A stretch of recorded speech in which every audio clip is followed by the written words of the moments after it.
RSS प्रमुख मोहन भागवत के बयान पर भड़के स्वामी रामभद्राचार्य, कहा भागवत के बयान से बिल्कुल सहमत नहीं। रामभद्राचार्य ने कहा भागवत हमारे अनुशासक नहीं, आरएसएस प्रमुख के बयान से नहीं रखते इत्तेफाक। मोहन भागवत के वक्तव्य से बिल्कुल सहमत नहीं हूँ, बिल्कुल सहमत नहीं हूँ। और तुमसे भी कह रहा हूँ, मोहन भागवत हमारे अनुशासक नहीं है। मंदिर मस्जिद विवाद पर बोले थे भागवत, हर रोज एक नया मामला उठाया जा रहा है, कुछ लोगों को लगता है कि वो हिंदुओं के नेता बन जाएंगे। श्रद्धेचा आदर सगळं राम मंदिर झालं पाहिजे, ते होत आहे। हिंदूंची श्रद्धा असताना हिंदूंना वाटतं, परंतु असं केलं म्हणजे हिंदूमध्ये नेता होता येतं म्हणून। मोहन भागवत के बयान पर भड़के ज्योतिषापीठ के शंकराचार्य और कहा कि जब सत्ता चाहिए थी तो मंदिर मंदिर करते थे, अब नसीहत दे रहे हैं। अभी मुक्तेश्वरानंद ने भागवत पर राजनीतिक सुविधा के अनुसार बयान देने का आरोप लगाया, कहा अब सत्ता मिल गई है तो मंदिर नहीं ढूंढने की नसीहत दे रहे हैं। इतना गलत मूल्यांकन कर रहे हैं मोहन भागवत जी हमारा। हम जो खड़े हो रहे हैं वो इसलिए खड़े हो रहे हैं कि हमको इस बात की पीड़ा है कि हमारे ऊपर अत्याचार किया गया, हमारे देवताओं के मंदिरों को तोड़ा गया, मूर्तियों को तोड़ा गया और वहाँ पे मस्जिद बना दी गई। हम इसके लिए अपने ऊपर हुए अत्याचार के परिमार्जन के लिए खड़े हुए हैं और वो कह रहे हैं कि नेता बनने के लिए खड़े हो रहे हैं। शंकराचार्य ने अमित शाह के संसद में अंबेडकर पर दिए गए बयान की आलोचना की, कहा धक्का मुक्की की वजह केंद्रीय गृह मंत्री का अंबेडकर पर दिया बयान है। प्रधानमंत्री मोदी ने युवाओं को दी बड़ी सौगात, रोजगार मेले के तहत 71,000 से ज्यादा युवाओं को दिया नियुक्ति पत्र, कहा भारत का युवा नए आत्मविश्वास से भरा हुआ है। केंद्र सरकार के विभिन्न विभागों में सरकारी नौकरी पाने वाले युवा वीडियो कॉन्फ्रेंसिंग के जरिए दिए गए नियुक्ति पत्र। प्रधानमंत्री मोदी ने नियुक्तियों पर की चर्चा, रोजगार मेले में युवाओं को भी किया संबोधित, वीडियो कॉन्फ्रेंसिंग के जरिए संबोधन। दिल्ली में आज से 2 बड़ी योजनाओं का रजिस्ट्रेशन, पहली योजना मुख्यमंत्री महिला सम्मान योजना और दूसरी संजीवनी योजना। महिला सम्मान योजना के तहत सरकार हर महीने हर महिला को 2100 रुपए देगी, वहीं संजीवनी योजना के तहत 60 साल से अधिक उम्र के सभी बुजुर्गों का मुफ्त में इलाज होगा। पूर्व सीएम केजरीवाल और मुख्यमंत्री आतिशी समेत दिल्ली सरकार के कई मंत्री और आम आदमी पार्टी के बड़े नेता दिल्ली के इलाकों में जाएंगे और घर घर जाकर करेंगे रजिस्ट्रेशन। दिल्ली विधानसभा के एलओपी विजेंद्र गुप्ता ने केजरीवाल पर बोला हमला, कहा महिलाओं को धोखा दे रहे हैं, दिल्ली की एकमात्र समस्या है अरविंद केजरीवाल। दिल्ली की महिलाओं को, बहनों को ठगने का जो काम कर रहे हैं, आपकी बार महिलाएं बहनें आपको सबक सिखाएंगी और आपकी। विजेंद्र गुप्ता ने कहा केजरीवाल बौखला गए, पिछले 10 सालों में महिलाओं के लिए कुछ नहीं किया, सिवाय राज्यसभा सांसद स्वाति मालीवाल के साथ अपने घर में मारपीट करवाई। तूल पकड़ता जा रहा है महाराष्ट्र के परभनी हिंसा का मामला, शरद पवार के बाद राहुल गांधी पहुंचेंगे परभनी दौरे पर। पुलिस कस्टडी में मारे गए सोमनाथ सूर्यवंशी के परिवार से मिलेंगे राहुल, विजय वोकेडे के परिवार से भी मुलाकात करेंगे। बंद के दौरान युवाओं ने गाड़ियों और दुकानों में तोड़फोड़ की, न्यायिक हिरासत में सोमनाथ की मौत हुई थी। बिहार सीएम नीतीश कुमार की आज से प्रगति यात्रा, राज्यव्यापी दौरा कर विकास योजनाओं की जमीनी हकीकत का करेंगे निरीक्षण। पश्चिम चंपारण के बगहा से शुरू होगी यात्रा। नीतीश कुमार की प्रगति यात्रा का पहला चरण 23 से 28 दिसंबर तक चलेगा। पहले चरण में 5 जिलों का दौरा करेंगे मुख्यमंत्री। सीएम के तौर पर नीतीश कुमार की ये 15वीं यात्रा है। तेजस्वी यादव की अलविदा यात्रा वाले बयान पर जेडीयू सांसद संजय कुमार झा का पलटवार, कहा जनता तय करेगी किसकी होगी अलविदा यात्रा।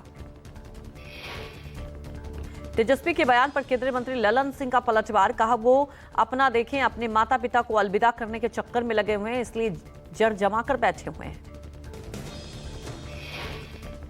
ललन सिंह ने कहा नीतीश कुमार ने विकास का काम किया, नीतीश कुमार ने बिहार को बनाया है, लेकिन तेजस्वी के माता पिता ने क्या किया उनको बताना चाहिए। जड़ जमा के यहाँ बैठे हुए हैं। वो जड़ जमा के इसलिए बैठे हैं कि उन्होंने विकास का काम किया, बिहार को विकसित बिहार बनाने का काम किया, हर क्षेत्र में काम किया। उनके माता पिता ने बिहार को क्या दिया, यह भी तो कभी बताएं। बिहार लोक सेवा आयोग के धरना प्रदर्शन कर रहे हैं अभ्यर्थी से तेजस्वी यादव ने मुलाकात कर कहा पर बोले ललन सिंह कि उनको जाने दीजिए, उनका यही काम बचा है और कोई काम नहीं बचा है। तेजस्वी यादव के अलविदा यात्रा वाले बयान पर राजीव प्रताप रूडी का हमला, कहा बिल्कुल गलत आरोप है, गलत बयान, क्या पता लालू यादव की अलविदा यात्रा हो जाए। सबका उम्र हो जाता है, लालू जी का भी अंतिम यात्रा हो सकता है, तो जब किसी पर टिप्पणी करे तो अपने घर की तरफ भी जरूर देखें। ये शब्दों का उपयोग अच्छा नहीं, और इस तरह का शब्द का उपयोग, उनके पिताजी तो हमारे खिलाफ 30 साल से लड़ते रहे हैं, लेकिन अपने राजनीतिक जीवन में मैंने कभी इस तरह का बयान नहीं दिया है। देखिए, पीएम की कुवैत यात्रा को लेकर कांग्रेस के सवाल पर राजीव प्रताप रूडी ने कहा, पीएम जहां भी जाते हैं वहां भारत का मान सम्मान बढ़ता है।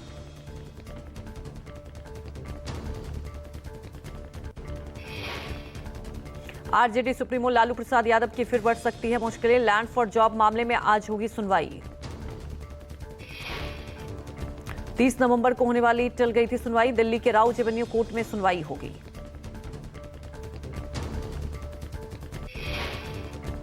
अंबेडकर के मुद्दे पर विरोध प्रदर्शन जारी, इसे लेकर टीएमसी पश्चिम बंगाल में सड़कों पर उतरेगी।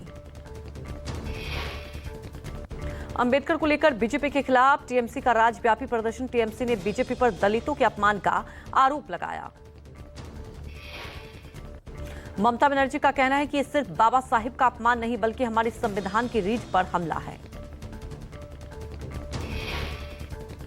कैथोलिक विश्व के क्रिसमस समारोह में शामिल होंगे पीएम मोदी, प्रधानमंत्री ईसाई समुदाय के प्रमुख नेताओं के साथ मुलाकात करेंगे। शाम 6:30 बजे सीबीसीआई सेंटर परिसर में होने वाले समारोह में कार्डिनल, बिशप और चर्च के प्रमुख नेता भी शामिल होंगे।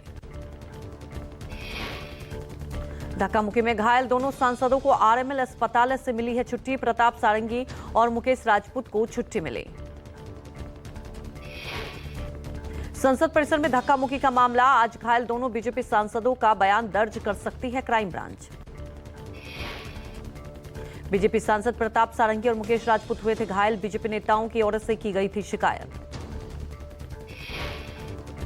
लोकसभा में नेता विपक्ष राहुल गांधी के खिलाफ दर्ज की गई थी शिकायत, राहुल पर शारीरिक हमला और उकसाने का आरोप। यूपी सरकार के मंत्री ओपी राजभर ने सपा पर साधा निशाना, कहा आजम खाने के खिलाफ अखिलेश राज्य में ही रचा गया था चक्रव्यूह, आज संभल सांसद और वहां के लोग भी उसी चक्रव्यूह के शिकार। बिहार के उप मुख्यमंत्री सम्राट चौधरी ने केजरीवाल पर बोला हमला, पूर्वांचल को लेकर दिए बयान पर कहा पूर्वांचल के लोगों को पता है कि कोरोना काल में केजरीवाल सरकार ने कैसा सलूक किया था। बाबा साहेब अंबेडकर के अपमान को लेकर कांग्रेस पर बीजेपी सांसद दिनेश शर्मा ने बोला है हमला।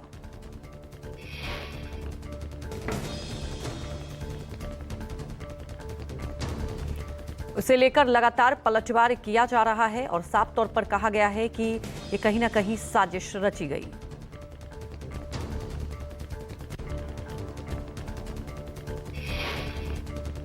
वहीं सीएम योगी का आज प्रयागराज दौरा, महाकुंभ के लिए चल रहे कार्यों की करेंगे समीक्षा।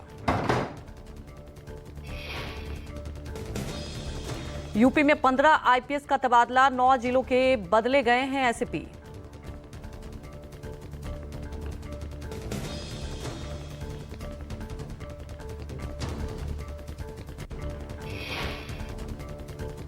अरविंद केजरीवाल पर मनोज तिवारी का तंज, मनोज तिवारी ने तंज कसते हुए योजनाओं को लेकर साधा है निशाना।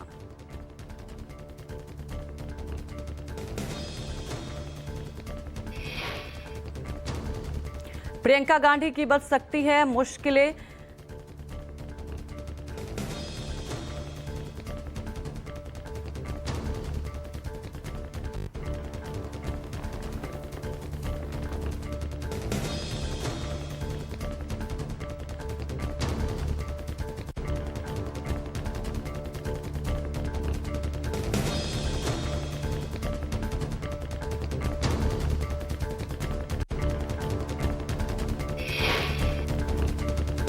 मंदिर मस्जिद के खुदाई मामले पर अखिलेश यादव का योगी सरकार पर हमला, बोले खुदाई से रास्ता नहीं निकलेगा, ये खोदने वाले भारत के सौहार्द को खोदेंगे।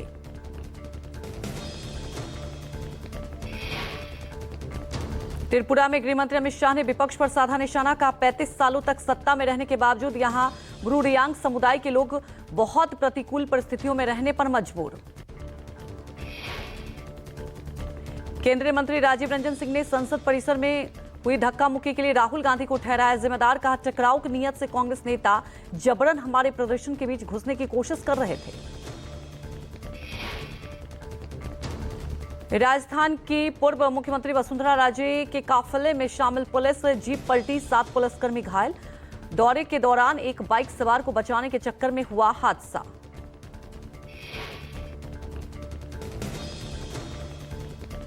काफिले में जीप पलटी और 7 लोग घायल हुए।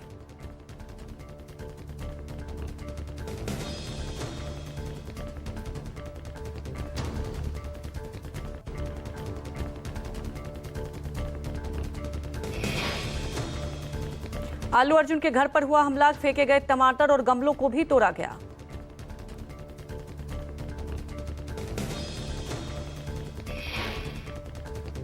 यूपी के संभल में मिली बाबरी की खुदाई जारी, बिना जेसीबी मशीन के कर्मचारी कर रहे हैं साफ सफाई। चंदौसी इलाके में मिली है करीब 250 फीट गहरी बाबरी, इलाके के लोगों में उत्सुकता का माहौल।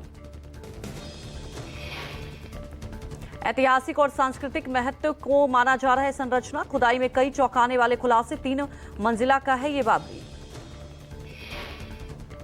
बाबरी में सावधानी से मिट्टी हटाने का काम हो रहा है और अब तक 4 कमरे और एक कुआं साफ तौर पर दिखाई दे रहा है।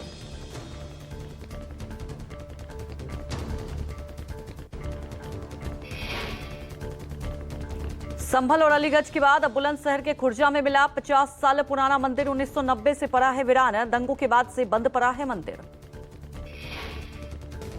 सलमा हकन मोहल्ले में मंदिर का निर्माण जाटव समुदाय द्वारा किया गया और एसडीएम ने बताया करीब 3 दशक पहले जाटव समुदाय मोहल्ला छोड़कर चले गए थे।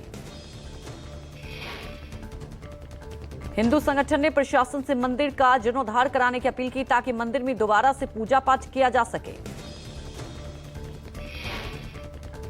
जयपुर अग्निकांड में मारे गए लोगों को दी गई श्रद्धांजलि, भारी तादाद में शामिल रह रहे हैं वर्ग के लोग। जयपुर में लोगों ने निकाला कैंडल मार्च, मृतकों के परिवार को 1 करोड़ और घायलों को 20 लाख रुपए की आर्थिक मदद देने की मांग। पीलीभीत में खालिस्तानी कमांडो फोर्स के 3 आतंकी एनकाउंटर में ढेर, गुरुदासपुर में पुलिस चौकी पर ग्रेनेड अटैक हमले मामले में आया था नाम। मुठभेड़ में यूपी पंजाब पुलिस की संयुक्त टीम ने 3 अपराधियों को किया ढेर, आरोपियों के पास से 2 AK-47 और 2 ग्लॉक पिस्टल बरामद। गुरुदासपुर के रहने वाले तीनों अपराधी पीलीभीत एनकाउंटर में मारे गए अपराधियों की पहचान गुरुदेव सिंह, वीरेंद्र सिंह उर्फ रवि पुत्र रंजीत सिंह के तौर पर हुई। बिजनौर में 25,000 के नामी आरोपी से पुलिस मुठभेड़, पुलिस ने मुठभेड़ के बाद लवली पाल उर्फ सुशांत सिंह को गिरफ्तार किया। मुठभेड़ के दौरान लवी के पैर में गोली लगी, एनकाउंटर में इंस्पेक्टर को भी लगी गोली, बुलेट प्रूफ जैकेट ने इंस्पेक्टर को बचाया। लवी पाल उर्फ सुशांत सिंह पर एक्टर मुश्ताक खान के अपहरण करने का आरोप, आरोपी के पास से तमंचा और नकदी बरामद। पुणे में नशे में धुत डंपर ड्राइवर ने फुटपाथ पर सो रहे 9 लोगों को कुचला, 3 की मौके पर मौत। मरने वालों में 2 बच्चे शामिल, जबकि हादसे में 6 लोग हुए घायल, घायलों में 3 की हालत गंभीर। घायलों के पास के अस्पताल में भर्ती कराया गया। काम के सिलसिले में अमरावती से पुणे आए थे मजदूर, पुलिस के डंपर के ड्राइवर को हिरासत में लिया। बिहार के पूर्णिया में शराबी को हंगामा करने पर रोकना पड़ा महंगा, पिकअप वैन से कई लोगों को कुचला, 5 की मौत। शराब के नशे में धुत युवक ने वाहन से दर्जनों लोगों को कुचला, 2 लोगों की मौके पर मौत, 3 के अस्पताल में इलाज के दौरान मौत। शराब के नशे में धुत युवक के हंगामे को लेकर जब लोगों ने विरोध किया तो पिकअप वैन से शराबी ने सड़क किनारे जा रहे लोगों को रौंदा। हरियाणा के पंचकुला के होटल में अंधाधुंध फायरिंग, 3 दोस्तों पर ताबड़तोड़ गोलीबारी, तीनों की मौत। पंचकुला में बर्थडे पार्टी मना रहे 3 लोगों की हत्या, गैंग वॉर की आशंका। पोस्टमार्टम भेजे गए मारे गए तीनों लोगों के शव, मौके पर पुलिस मौजूद, मामले की जांच में जुटी। जयपुर से दिल्ली जा रहा थिनर से भरा टैंकर दिल्ली मुंबई एक्सप्रेसवे पर पलटा, जेसीबी और क्रेन के माध्यम से पलटे हुए टैंकर को सीधा करने का काम जारी। घटना के बाद फायर ब्रिगेड की टीम मौके पर पहुंची, फिलहाल कोई नुकसान नहीं हुआ। टैंकर जयपुर से दिल्ली की ओर जा रही थी। टैंकर में ज्वलनशील पदार्थ थीनर भरा हुआ था। टैंकर को सीधा करने का कार्य जारी। केमिकल ज्वलनशील होने की वजह से पूरी सावधानी बरती जा रही है। लखनऊ बैंक लूट में शामिल आरोपी का एनकाउंटर, पैर में लगी गोली, कुल 3 आरोपी गिरफ्तार। लखनऊ के चिन्हुट इलाके में जल सेतु के पास हुआ एनकाउंटर, पुलिस को रोकने पर बदमाशों ने की फायरिंग। बदमाशों ने इंडियन ओवरसीज बैंक की थी लूट, करोड़ों के जेवरात की चोरी, बदमाशों के पास से हथियार भी बरामद। दिल्ली के बुरारी में अवैध पटाखा फैक्ट्री में जोरदार ब्लास्ट, 4 मजदूर झुलसे, एक की हालत नाजुक। घटना की जांच में जुटी पुलिस। पटाखों की फैक्ट्री में भड़की आग, दमकल विभाग की टीम ने कड़ी मशक्कत के बाद आग पर काबू पाया। काम करने वाले 4 मजदूर फैक्ट्री में आग से झुलसे, घायल मजदूरों का इलाज जारी। आग लगने के कारणों का अब तक नहीं पता चल पाया। पश्चिम बंगाल के 24 परगना से संदिग्ध कश्मीरी आतंकी गिरफ्तार, जावेद मुंशी को अलीपुर कोर्ट ने 31 दिसंबर तक जम्मू कश्मीर पुलिस को ट्रांजिट रिमांड पर सौंपा है। दिल्ली के करोलबाग में अवैध क्रिकेट सट्टेबाज गिरोह का भंडाफोड़, एक ज्वेलर सहित 10 लोग गिरफ्तार। लखनऊ में बैंक की दीवार काटकर लॉकर रूम से करोड़ों की चोरी, इंडियन ओवरसीज बैंक में लुटेरों ने 90 में से 42 लॉकर तोड़कर करोड़ों के जेवरात लेकर हुए फरार। पटना के दानापुर में अज्ञात अपराधियों की ताबड़तोड़ फायरिंग, छावनी में पूर्व उपाध्यक्ष हुए घायल। उत्तर भारत में शीतलहर से ठिठुरन वाली सर्दी का सितम जारी, पंजाब हरियाणा दिल्ली में कड़ाके की ठंड हो रही है। यूपी मध्य प्रदेश तेलंगाना के कई हिस्सों में तापमान में भारी गिरावट, ओडिशा आंध्र प्रदेश और तमिलनाडु के कुछ हिस्सों में बारिश की संभावना। लेफ्टिनेंट जनरल नवीन सचदेवा ने जम्मू कश्मीर में राजौरी का किया दौरा, नागरिकों के सहयोग की सराहना की। नवीन सचदेवा ने क्षेत्र में आतंकवाद से मुक्त घोषित किया, कहा इलाके में सक्रिय आतंकवाद खत्म हो चुका है।